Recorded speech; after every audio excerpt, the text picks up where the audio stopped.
सांगलीमध्ये राजकीय क्षेत्रामध्ये मोठी खळबळ. सांगलीमधील राष्ट्रवादी काँग्रेस अजितदादा गटाचे मोठी खळबळ उडालेली आहे. स्वीकृत नगरसेवक प्रक्रियेवर गंभीर आरोप करत तब्बल 35 पदाधिकाऱ्यांनी एकत्रितपणे आपले राजीनामे सादर केलेले आहेत.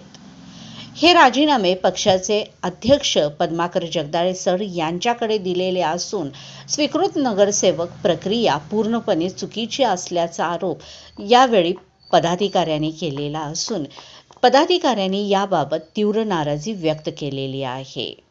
हा लढा केवळ माझ्यासाठी नसून तळागाळातील प्रत्येक कार्यकर्त्यांसाठी आहे असे सांगत कार्यकर्त्यांवर अन्याय झाल्याचा आरोप यावेळी करण्यात आलेला आहे.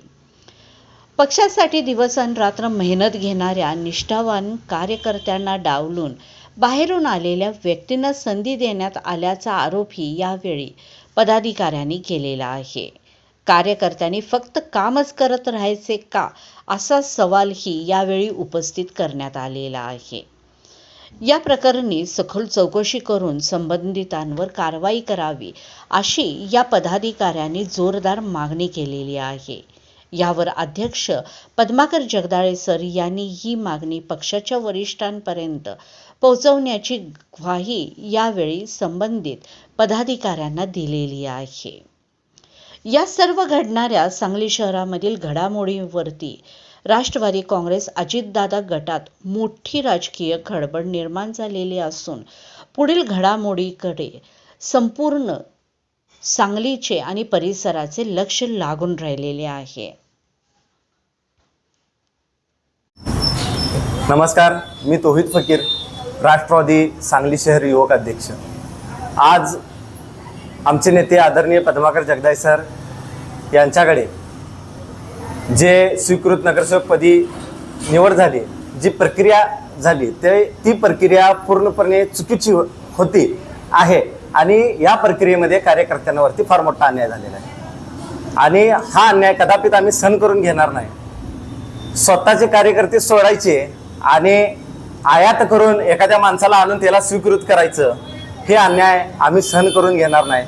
म्हणून ह्या अन्यायाच्या विरोधात निषेधार्थ आज माझ्यासह माझ्या पक्षातील 35 पदाधिकारी, जबाबदार पदाधिकारी यांनी आमचे नेते जगदाळे सर यांच्याकडे राजीनामा सुपूर्द केलेला आहे आणि यामध्ये सरांनी आम्हाला सर्व पदाधिकाऱ्यांना गवाही दिलेली आहे की हा विषय गांभीर्याने घेऊन या विषयामध्ये संबंधित जे कोणी असेल त्याच्यावर वरिष्ठ पातळीवरती तक्रार करून त्याच्यावर कारवाई करावी अशी मागणी केलेली आहे. आता ह्या विषयामध्ये, या निवडणुकीच्या प्रक्रियेमध्ये जे कोणी संबंधित दोषी असतील किंवा ज्यांनी हे सगळं घडवून आणलं त्यांच्यावर कारवाई करण्याची मागणी आमच्या सर्व पदाधिकाऱ्यांची आहे आणि ही मागणी सरांनी स्वीकारलेली आहे. ही मागणी वरिष्ठ पातळीवर सर पोहोचवणार आहेत आणि नक्कीच त्यांच्यावर कारवाई होईल हे विश्वास. नक्कीच आमच्या नेत्यांवरती आम्हाला विश्वास आहे की आमचे नेते हे अन्याय भरून काढतील.